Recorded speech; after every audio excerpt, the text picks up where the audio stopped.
Isso é imensurável, não tem como medir. Que nós, eu e você, possamos continuar tendo esta experiência, esse toque, experimentar de Deus, sabe? Na mente, na razão, no intelecto, na emoção, em todo o nosso ser, sabe? Apresentar a Deus o nosso culto vivo, nosso culto racional a Deus, que é o nosso corpo vivo em sacrifício a Deus, santo, separado para Deus. Pai, no nome de Jesus Cristo, Deus, que possamos, ó Deus, receber a Tua palavra neste momento, ó Pai. Que possamos, ó Deus, meditar na Tua palavra, ó Deus. No nome de Jesus Cristo, ó Pai. Deus, e que não sejamos somente ouvintes, mas também, Deus, praticantes, ó Deus. Pai, no nome de Jesus, que a Tua palavra venha sobre nós, ó Deus, nos levando a ter uma atitude de vida, a ter um posicionamento de vida. Deus, no nome de Jesus Cristo, que possamos experimentar do Teu amor e transmitir este amor aos outros, ó Pai. E que não se limite a nós, ao nosso círculo, não, mas que vai além, Deus, até os confins da terra. No nome de Jesus Cristo, Pai, eu peço a Ti, Deus. Amém e amém, Senhor. Amém. Que Deus possa abençoar a sua vida, meu amado e minha amada. Abra sua Bíblia comigo em Lucas, capítulo 15. Lucas, capítulo 15.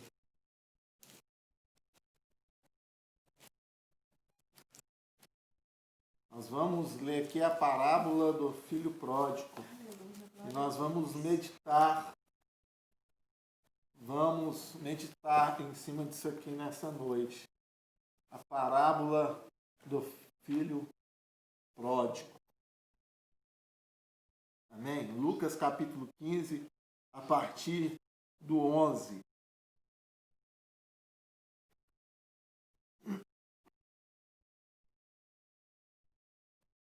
Lucas capítulo 15, a partir do versículo 11. Amém? Diz assim: um certo homem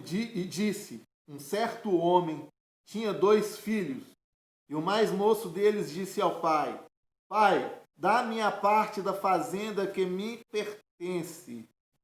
E ele repartiu por eles a fazenda. E poucos dias depois, o filho mais moço ajuntou tudo, partiu para uma terra longínqua, e ali desperdiçou a sua fazenda, vivendo dissolutamente.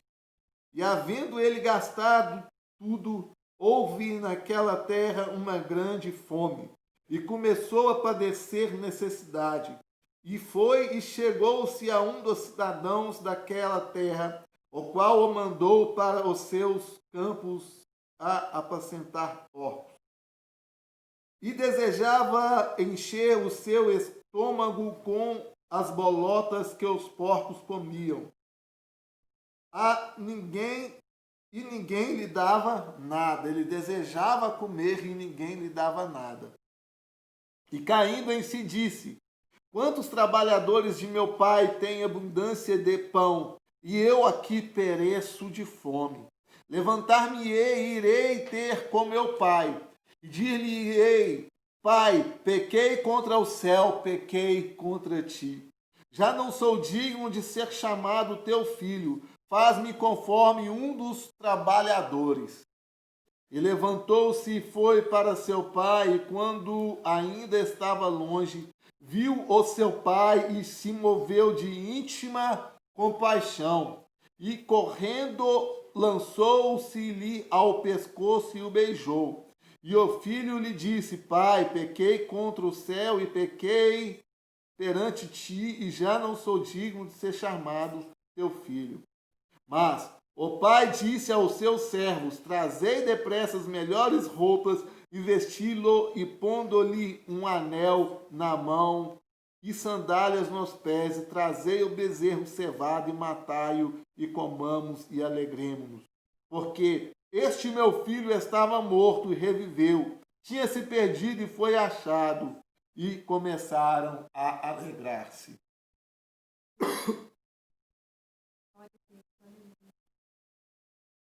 Amém. O tema da mensagem é o amor do Pai. Amados, essa parábola aqui, ela não trata de um jovem rebelde. Ela não está aqui para tratar simplesmente de um rapaz que foi embora e deixou o seu pai e viveu uma vida dissoluta de qualquer forma, não. Jesus, quando narra essa palavra, ele narra essa parábola para falar do amor de Deus. Para declarar, para dizer acerca do amor de Deus. Porque o pai aqui, ele assume a figura, ou ele prefigura o próprio Deus. E a situação desse rapaz aqui, que deixa o seu pai, que pega a parte dos seus bens que lhe cabe, se trata da humanidade, dos homens que se distanciam de Deus, que se afastaram de Deus. Mas, quando Jesus traz essa narrativa, ele narra para falar acerca do amor de Deus. E é isso que eu quero falar para vocês nessa noite. Eu quero falar do amor de Deus. Ora, eu tenho visto e compreendido, eu tenho entendido que o amor, ele não está limitado a uma condição de sentimento. Por que eu digo isso, amados? Porque os nossos sentimentos, eles vêm e vão. Vai e vem. Quando nós falamos de alegria, há dias que acordamos tristes. E há dias que estamos alegres, sentimento, emoção. Às vezes nós estamos vibrando, às vezes nós estamos com um sentimento de derrota. Quando se tratando, de torcida, de times, a gente vibra pelo nosso time e outros dias a gente está triste, está desanimado, não está acreditando. E o amor ele não passa por esse meio, não, porque olhando para as Escrituras, olhando para a palavra de Deus, nós vemos que ele vai além de um sentimento. Embora permeia o sentimento, embora envolvido de sentimento, mas o amor, ele está além, é uma decisão tomada, é o agir do eu, é o querer do eu, é a manifestação do eu. Quando a palavra de Deus fala que o amor de Deus é expressado por nós ou é manifestado por nós, porque foi uma decisão que Deus tomou. E digo, não foi uma decisão baseada em sentimentos. Tendo visto que muitas das vezes nós magoamos Deus, nós entristecemos Deus, nós somos contrários a Deus, nós contrariamos a Deus. Mas há algo que é do próprio Deus, é o seu eu, o seu querer, a sua vontade. O poder de Deus é manifestado na sua vontade, ou a sua vontade, ou a vontade de Deus manifesta o poder de Deus. E assim é o amor de Deus, porque a vontade de Deus é uma decisão que Deus tomou lá na eternidade em amar eu e você, em amar a humanidade. Por isso Jesus disse o mandamento: amai-vos uns aos outros como eu vos amei. Pois então, se fosse um sentimento, não caberia essa ordenança. Porque é uma lei, é uma ordenança de Deus amar o próximo como a nós mesmos e como Deus nos amou. Se é uma ordenança, se é algo proposto por Deus, então é algo que parte de mim. É algo que depende do eu, depende de mim, depende de você. E o amor de Deus para conosco depende dele. E as Escrituras já deixam claro que ele decidiu nos amar. Quando Jesus narra aqui esta parábola, antes também aqui no capítulo 15, ele fala da dracma perdida, falando do amor de Deus. do zelo de Deus, da procura de Deus, movido aqui o combustível que é movido, o amor, ou que move Deus, o amor. A vontade dele, ele decidiu nos amar. Agora, o amor de Deus. Como é este amor de Deus? Como nós podemos entender o amor de Deus? Como pode ser este amor tão grande? O porquê Deus ama a mim e você, nós já sabemos. Porque é a vontade dele. Está claro isso. É a vontade de Deus. Quando lá na eternidade, lá na criação, ele disse: façamos o homem a nossa imagem e semelhança. Deus decidiu, na sua onisciência, na sua onipotência, ele decidiu nos amar. Ele decidiu amar a mim e você. Então, amados, eu olhando aqui para essa narrativa de Jesus, nessa parábola aqui descrita por Lucas, no qual Jesus narrou, em Lucas capítulo 15, no versículo 11, eu vejo algumas características do amor de Deus. Primeira coisa que eu vejo, amados, que o amor de Deus, ele não é arbitrário. Está entendendo? Ele não é determinista, ele não é imposto. Tá? Deus não impõe o amor dele. Ou aquilo que ele tem para nós também. Ele indica o quê? Que a decisão de estar com ele, a proposta dele, que a decisão de aceitar o amor dele, ou de estar junto com ele, tem que partir de nós. Veja que o pai aqui, quando o filho chega para o pai, pai, eu quero a parte dos bens que me cabe. O pai logo então faz o quê? Divide com ambos os irmãos. Ele tinha 2 filhos, dividiu com os 2 filhos os seus bens. Logo após, o filho mais moço que pegou esses bens, agora ele chega para o pai e fala: pai, eu vou embora, eu vou partir de casa, eu vou para um outro lugar.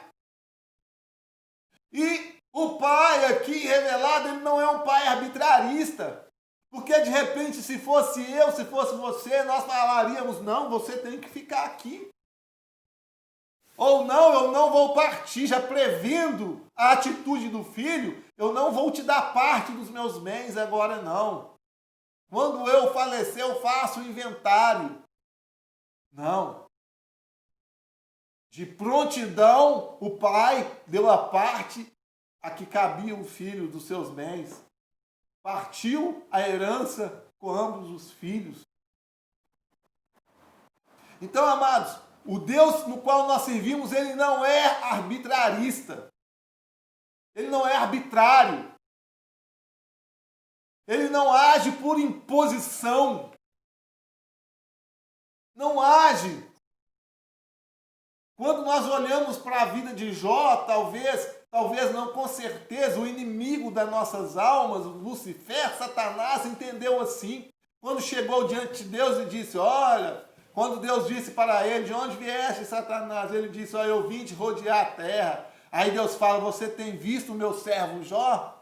Que em tudo ele é fiel, é temente. O inimigo achando que talvez Deus comprava Jó, que Deus era arbitrário. Ele disse: é óbvio, o Senhor tem enriquecido ele, tem dado os bens, ele tem prosperado ele. Por isso é que ele te adora. Né? Assim digo eu, mas essa é a conclusão da fala dele naquele momento.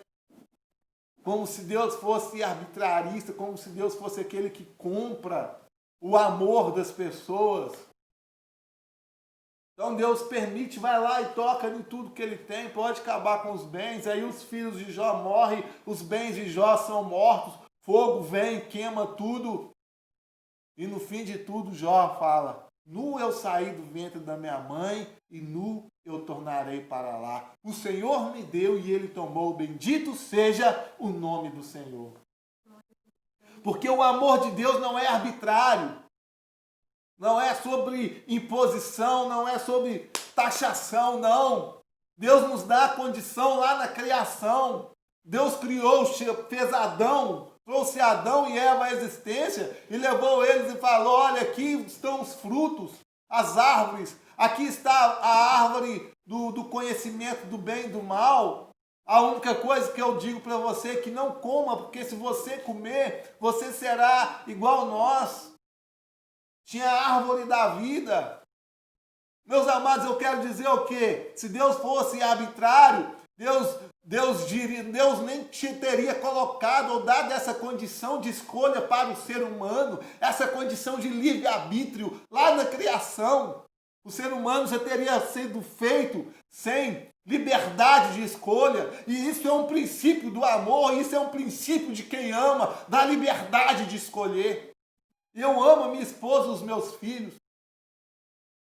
Eu coloco diante dos meus filhos aquilo que é correto e aquilo que é errado. Agora a escolha, quando eles tiverem maturidade, eles vão escolher por si só. Hoje eu mostro, hoje eu coloco, mas a escolha, quem faz somos nós, quem fez foi Adão e Eva. Foi uma decisão deles. E Deus deu essa condição do homem de liberdade, de livre-arbítrio, de decidir o que quer para a sua vida. E esse filho aqui, com esse pai, decidiu ir para longe do pai, pegar os seus bens e gastar os seus bens da forma que bem entendesse e viver da forma que bem entendesse. Então, amados, eu vejo que o amor de Deus ele não é arbitrário. Ele não é arbitrário, ele é condicional. Tá? Deus nos ama incondicionalmente, mas nós, partindo de nós decidimos amar a Deus, se queremos amar ou não. A decisão é nossa de responder a esse amor. Se Deus fosse arbitrarista, ele não teria dado essa condição lá no princípio para o homem. Mas enfim, o homem, assim como aqui esse filho pródigo, escolheu o errado.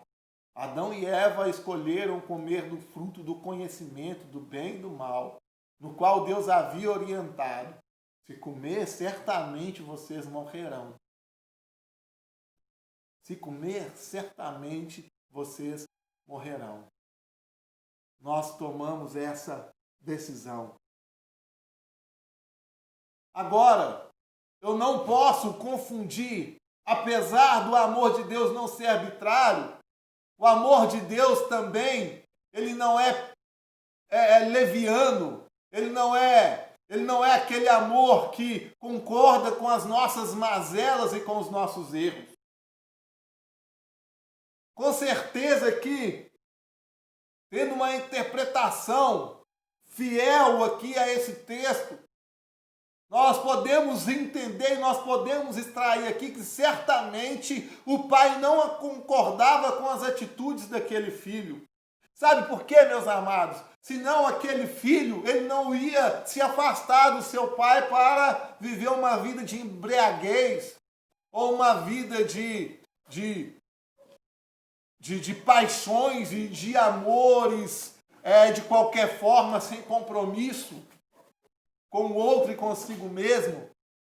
Se esse pai tivesse de acordo com isso, esse filho viveria tudo isso dentro da sua própria casa.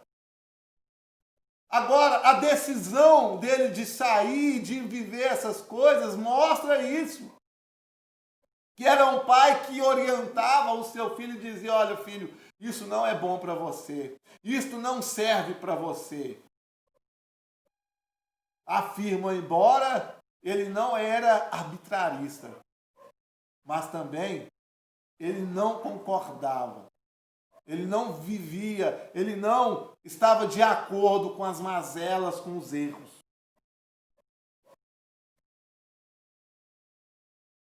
Nós podemos lembrar da mulher adúltera.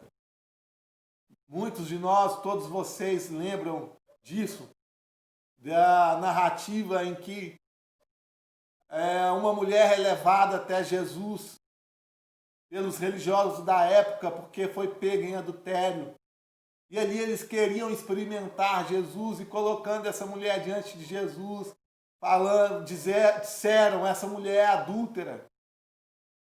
O que devemos fazer com esta mulher? Porque sabiam eles que se Jesus tomasse uma decisão conforme a lei de Moisés, aquela mulher deveria ser apedrejada e diriam que ele não tinha compaixão. Mas, se ele dissesse não tem que apedrejar essa mulher, eles iam dizer, esse homem não respeita a lei de Moisés. Mas, Jesus, para contrariar aqueles homens, disse, aquele que não tem pecado, atire a primeira pedra. Então, aqueles homens envergonhados saíram.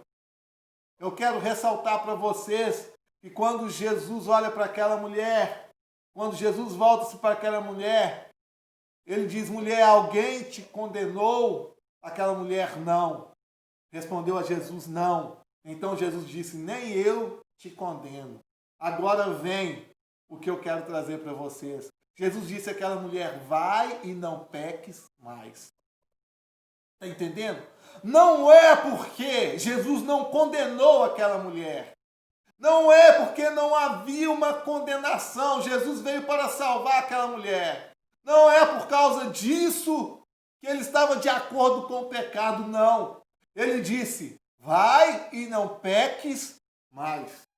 Mostrando que ser contrário ao pecado. Mostrando que não está de acordo com o pecado. Repito, o nosso Deus ele não é arbitrarista. Mas também ele não está de acordo com o pecado. Você está entendendo? Ele não fere os seus princípios, porque Deus é santo. Ele é santo. Tá? Então, não é porque Deus nos ama, é porque nós devemos viver de qualquer forma, agir de qualquer forma, não. Porque Deus não está de acordo com os nossos erros. Repito, ele não é arbitrarista. Ele nos ama, mas quando eu erro, Deus não está de acordo com os meus erros. Por isso ele veio, para nos livrar dos pecados, para nos livrar do nosso erro, para nos dar uma luz, para nos dar uma oportunidade de endireitarmos o nosso caminho. O amor de Deus, o amor do Pai. O amor do Pai não é invasivo. Sabe? O amor do Pai, ele não é um amor invasivo. Esse pai aqui, ele poderia, nesse momento, chegar para o filho e falar, você não vai porque eu te amo e você tem que me amar também. Você vai ficar comigo, você não vai viver dessa forma lá fora porque você vai passar fome, você pode até morrer. Não. Ele não foi invasivo. Está entendendo? E Deus é assim, Deus não é invasivo, Deus não chega invadindo as nossas vidas, não. Ele se apresenta, ele se mostra de uma forma elegante, esperando um convite. É assim que Deus é assim que ele apresenta o amor dele. Você está entendendo? Como um pai que vê uma criança nascendo e ele passa ali pronto para o filho, para mostrar para o filho o seu amor e na expectativa de que ele conquiste este filho e que esse filho passe a amá-lo também, mas não com uma imposição, mas com uma apresentação de proteção, de querer bem. Então veja que o pai aqui, ele permite que o filho vá embora. Ele permite, não era a vontade dele. Nós temos que entender se a forma que nós estamos vivendo é a vontade permissiva de Deus ou é a vontade de Deus absoluta. Porque às vezes o que nós estamos vivendo é aquela Deus está permitindo, mas não é de fato aquilo que ele tem para nós, o que ele quer para nós. Porque ele não é invasivo. Jesus disse assim lá em Apocalipse, eis que estou à porta e bato. Ele disse, isso é até interessante, que ele diz à igreja. A igreja, ele diz, olha, eis que eu estou à porta e bato. Se alguém ouvir, e ouvir a minha voz, e abrir a porta, então eu entrarei e cearei com ele, e ele comigo. Se ouvir, e se abrir a porta, ou seja, se der crédito, ele não chega arrombando. Jesus disse que é o ladrão que chega arrombando, é o ladrão que pula o muro, é o mercenário que invade. Já Deus não. O amor de Deus, ele não é invasivo. Não espere que Deus invada a sua vida. Não, ele aceita o convite. Ele aceita o convite. O amor de Deus, o amor com que Deus nos ama é assim. Ele aceita o convite. Se você convidar, ele entra. E ele revela todo o seu propósito, todo o seu amor. Cabe a nós responder a esse amor. O amor de Deus não é o amor que julga. Como ele disse àquela mulher adúltera que eu disse, alguém te condenou? Ele disse, nem eu te condeno. Não podemos confundir. Deus não julga, mas não quer dizer que ele está de acordo. Ele disse, olha, eu não vim para condenar, mas eu vim para salvar. Eu vim para salvar e não para julgar os homens. Ele não julga. O amor de Deus, ele manifesta para nos salvar. É com esse amor que no qual Deus nos ama para salvar. Veja aquela mulher adúltera. Ele disse, olha, alguém te condenou? Nem eu te condeno. Agora ele deixou uma orientação, vá, não peques mais. A gente refletindo e pensando acerca disso, parece que nós viemos ao mundo, embora, como diz a palavra, como diz o próprio salmista, eu nasci em pecado, e em pecado me concebeu a minha mãe. Mas parece que nós nascemos com todos os pontos, sabe, diante de Deus. Por isso a palavra fala que das criancinhas das tais é o que? O reino dos céus. Mas à medida em que nós vamos deixando essa inocência, que vamos caminhando para a vida, para o mundo, nós vamos nos afastando de Deus. Nós vamos nos distanciando de Deus. E não é Deus que está nos empurrando para longe dele. Não é Deus que está dizendo, olha, você é um pecador, então você fica longe de mim. Não é Deus. Nós que vamos fazendo esta escolha. Muito pelo contrário, nós sabemos que quem julga é o diabo que fica nos julgando. Mas Deus não. Muito pelo contrário, ele está clamando em alta voz, dizendo, filho, volte. Você já veio com todos os pontos, você já nasceu com todos os direitos, você é um homem, você já recebeu aquilo que eu conquistei lá na eternidade, aquilo que já foi proposto, aquilo que já foi predito, aquilo que já foi determinado lá na eternidade. Você já nasceu com esses direitos, você já nasceu com o meu amor. Então volte. É como um aluno, nós somos como um aluno que chega na escola com a totalidade dos pontos. No ano, o professor vai distribuir os 100 pontos. Vai distribuir não, você já entra com 100 pontos. Mas à medida que você vai fazendo as suas provas, ali, as suas avaliações ali, você vai perdendo esses pontos. E o perder esses pontos é a nossa caminhada, distanciando da presença de Deus. Não que não tínhamos esse direito. O aluno chega na escola com o direito de, no final do ano, fazer uso, usufruir de toda a sua pontuação, toda a sua coroação. Mas ao período do tempo, alguns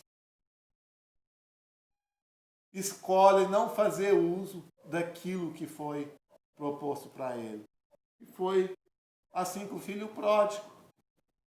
Ele escolheu não fazer uso, ele nasceu com todo o direito do seu pai, de herdar os seus bens, de viver junto do seu pai, de viver os benefícios da casa do seu pai, mas ele escolheu distanciar-se.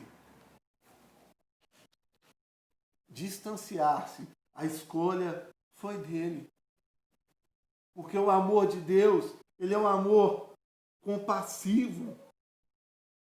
Ele é um amor que tem compaixão, ele é um amor que compadece. Nós podemos ver aqui no versículo 20 da parábola aqui, no versículo 20, na última parte do versículo, eu vou ler o versículo todo para você entender melhor. E levantando-se, foi para seu pai, o jovem levantando-se foi para seu pai. E quando ainda estava longe, viu o seu pai e moveu de íntima compaixão. O pai do jovem viu o jovem e moveu-se de íntima compaixão. E correndo, lançou-lhe ao pescoço e o beijou. Tendo o pai visto aquele jovem, o pai foi movido de íntima compaixão. O amor de Deus é um amor compassivo, que compadece de nós, que sofre com nós. Que quando vê o nosso sofrimento, ele sofre, ele chora. Amados, quem viu a mensagem aqui domingo, irmão Tiago pregando, ele narrou a história de Lázaro, Marta, Maria e Lázaro, em João capítulo 11, da morte de Lázaro. Quando Jesus viu aquele povo chorando, a palavra diz, o evangelista João escreve e narra que Jesus chorou. Veja que Jesus, vendo o sofrimento daquele povo pela dor daquela morte, daquela perda, Jesus sentindo em seu coração o sofrimento que o homem tem com a perda do seu ente querido, Jesus chorou. Nós podemos olhar lá para a viúva de Naim também, quando a palavra narra que viu uma mulher que havia perdido seu marido, agora o seu único filho estava morto, e ela vinha com uma multidão chorando para sepultar o seu filho. A palavra ele fala também que Jesus, tocando ao esquife daquele jovem movido de íntima compaixão, ele disse àquela mulher, mulher, não chores. Porque o amor de Deus, ele é compassivo, ele compadece, ele tem compaixão de nós. Deus não tem prazer na morte do ímpio, no sofrimento, antes que ele se converta do seu mau caminho e viva. Deus não tem prazer no nosso sofrimento, no seu sofrimento. Quando o homem sofre por causa das guerras, quando o homem sofre por causa da fome, por causa das pestes, das pragas, Deus sofre junto. Mas não é decisão de